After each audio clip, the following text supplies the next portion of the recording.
Ay, last day natin ngayon, o last night pala. Punta tayo dito sa Camping Pizza, sa restaurante nila.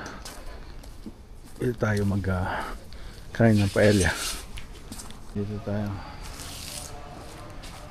Saan gusto mo? Ayan. Ito yung ano nila, menu.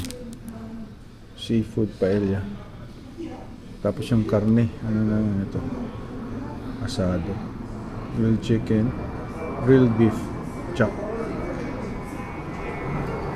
Beef, entrada.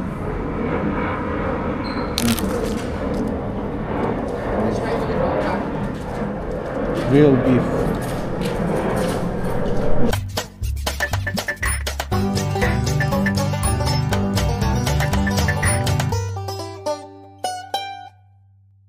Yeah, boy. Pag mo.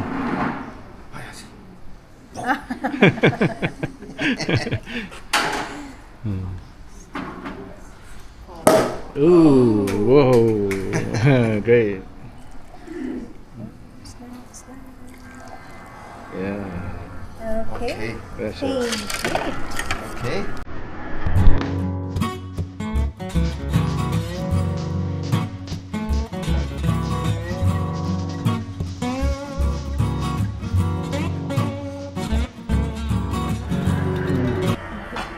Dami humingi ng pusa rito.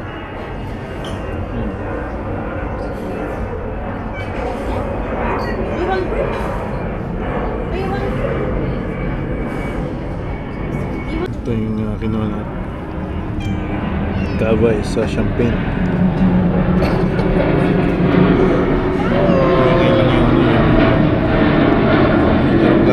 Hello. Bye-bye. Adios. See you. Adios. Yeah, have a good night. Yeah. The next day. Yan na, paalis na kami. Alis na kami. Dito sa Tres Estrellas, Holacam.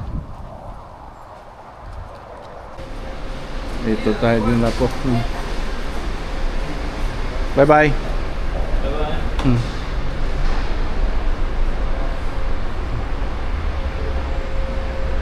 Yan, dito tayo sa airport. Order tayo ng 2 Americano, chicken wings, tsaka croissant for 14.60 euro. Ayan, $11.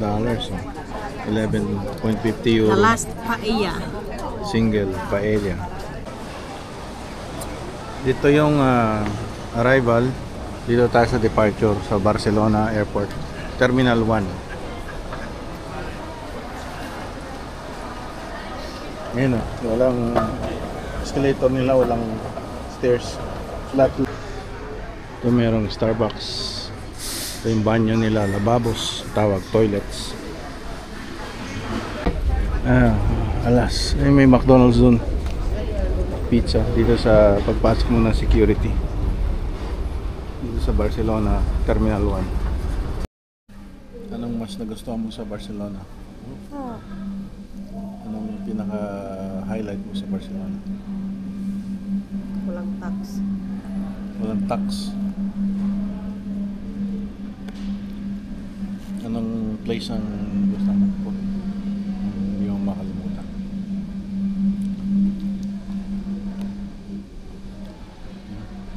Andorra. Andorra. Ako yung Montserrat. Kasi yung mga bundok niya may parang tao, may mga muka. Ano daw yun eh, parang ginawa ng Diyos. Doon daw yung mga angels nakatira. Daming mga kwento tungkol sa Montserrat. Sabi ng iba, alien base daw yun. Tapos hollow daw yung mountain. Sa loob may nakatira, ganyan, mga alien, sabi. Kaya may mga siguro sinasabi sila may mga UFO din doon.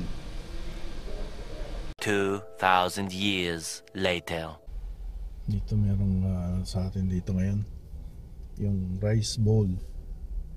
Bago lang sila eh. Kumuha tayo ng ito, kinuha natin chicken in coconut cream tsaka taco beef bowl. So parang $20 each and $44.24. Ano lang sila, Friday, Saturday, Sunday. Yan. It's smart. They have this truck. Ayan na. Rice bowl, chicken, tsaka taco, I think. 2,000 years later. Ayan, magandang umaga sa inyo. Ngayon ay Tuesday, -3. At dumating na ang ating mahiwagang snow dito sa North BC. Ayan, mag-i-stay yan hanggang sa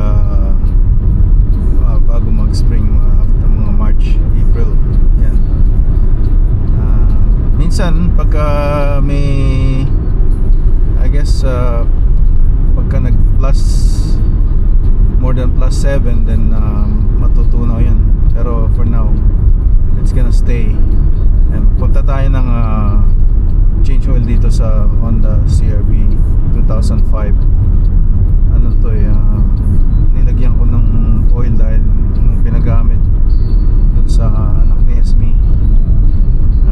Siguro nire-rev up niya ng mataas, so parang naubusan ng oil kasi nag-flicker yung oil. Chinek ko, wala ng oil. Tapos yung coolant ubos na rin, so bumili kami ng coolant tsaka oil. Hopefully hindi naman nag-leak. So yan, pa-change oil natin kasi set to 306. Ano na ngayon, 308. Yan. So yan, dito tayo sa oil change dito sa Quick Lube. Dito pala sa Mr. Quick, hindi Quick Lube. Mr. Quick palang pangalan. Ayan, balik na tayo sa realidad ng buhay dito sa Canada. So yung yung memories na binibili mo nakatatak na sa utak. So yun, at gawa tayo ng memories at magtrabaho sa Canada. Babalik ako in after a week.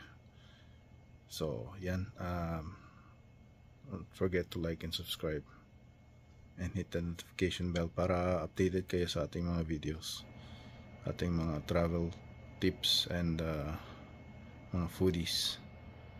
Alright.